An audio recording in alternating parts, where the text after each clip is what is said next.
Kaleshwaram current కొనుగోళ్లు, ధరణి, ఈ phone tapping ఇష్యూస్లో అధికారులనే బలి చేస్తున్నారు అంటే గత బీఆర్ఎస్ పాలకులు కూడా అది అధికారుల తప్పుగా అధికారుల మీద నెపం పెడుతున్నారు.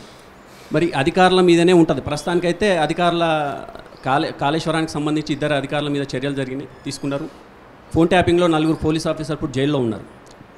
అధికారుల మీదనే ఉంటుందా, సూత్రధారుల మీద యాక్షన్ ఉంటుందా, ఎప్పుడు ఎక్స్పెక్ట్ చేయొచ్చు? తెలంగాణ సమాజం అంతా ఈ ఎక్స్పెక్టేషన్ పెట్టుకున్నది, ఎప్పట్లోగా యాక్షన్ ఉంటుంది.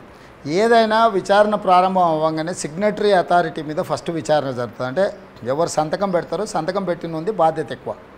అక్కడి నుంచి సూత్రధారులు ఎవరు, పాత్రధారులు ఎవరు అని విచారణ తేలుతుంది.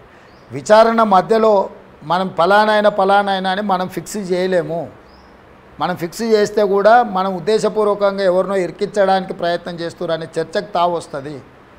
సో ఈ విచారణ ఏదైనా అక్కడ జరుగుతున్న పరిణామాలను బట్టి, తీసుకుంటున్న నిర్ణయాన్ని బట్టి యాక్షన్ ఉంటుంది. సో ఇప్పుడు ఇవన్నీ కూడా మీరు చెప్పే ఏది కూడా విచారణ పూర్తి కాలే, నిర్ధారణ కాలే.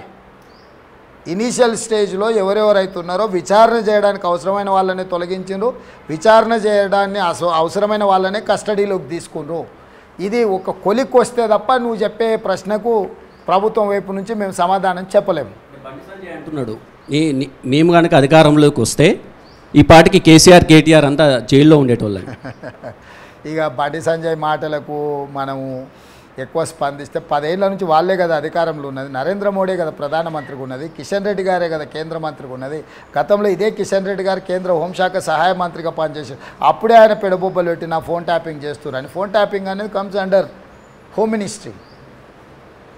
సో ఆ దొంగ మీ ఇంట్లోనే ఉండు, ఊరంతా దొంగతనం చేస్తుండు, మీ వెనకాల వచ్చి దాచుకుంటుండు. వెనకాల ఉన్న దొంగని ఇచ్చిపెట్టి ముందలున్న వాళ్ళ మీద చర్యలు తీసుకుంటా అంటే ఎట్లకెళ్ళైతే. సో అంటే వాళ్ళు ఏందనంటే సమయానుకూలంగా వాదనలు వినిపిస్తున్నారు తప్ప చిత్తశుద్ధి లోపించింది వాళ్ళకు. ఇంతెందుకు, ఒకే ఒక్క స్ట్రైట్ క్వశ్చన్ మీ ద్వారా బండి సంజయ్ కరీంనగర్ పార్లమెంట్ సభ్యుడికి ఎన్నికైన తర్వాత కరీంనగర్ జిల్లాలో జరుగుతున్న గ్రనైట్ దోపిడీ మీద ఫిర్యాదు చేసిండు బండి సంజయ్ గారు. ఆ ఫిర్యాదు మీద ఈడీ విచారణ ప్రారంభించిండ్రు. ఆ విచారణ ఎక్కడికి పోయింది, ఎవరిని అరెస్ట్ చేసిర్రు, సమాధానం చెప్పమనుడు.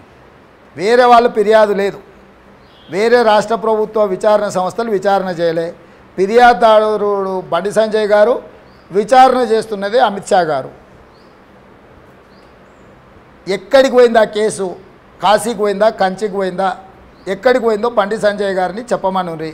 ఎవరిని ఎవరు కాపాడుతుండ్రు, ఎవరిని ఎవరు రక్షిస్తున్నారు అనేది దీన్ని బట్టి స్పష్టమవుద్ది. దాంట్లో ఆ శాఖ 5 ఏళ్ళు హరీష్ రావు దగ్గర ఉంది, 5 ఏళ్ళు కేటీఆర్ దగ్గర ఉంది, మైనింగ్ అనే డిపార్ట్మెంట్.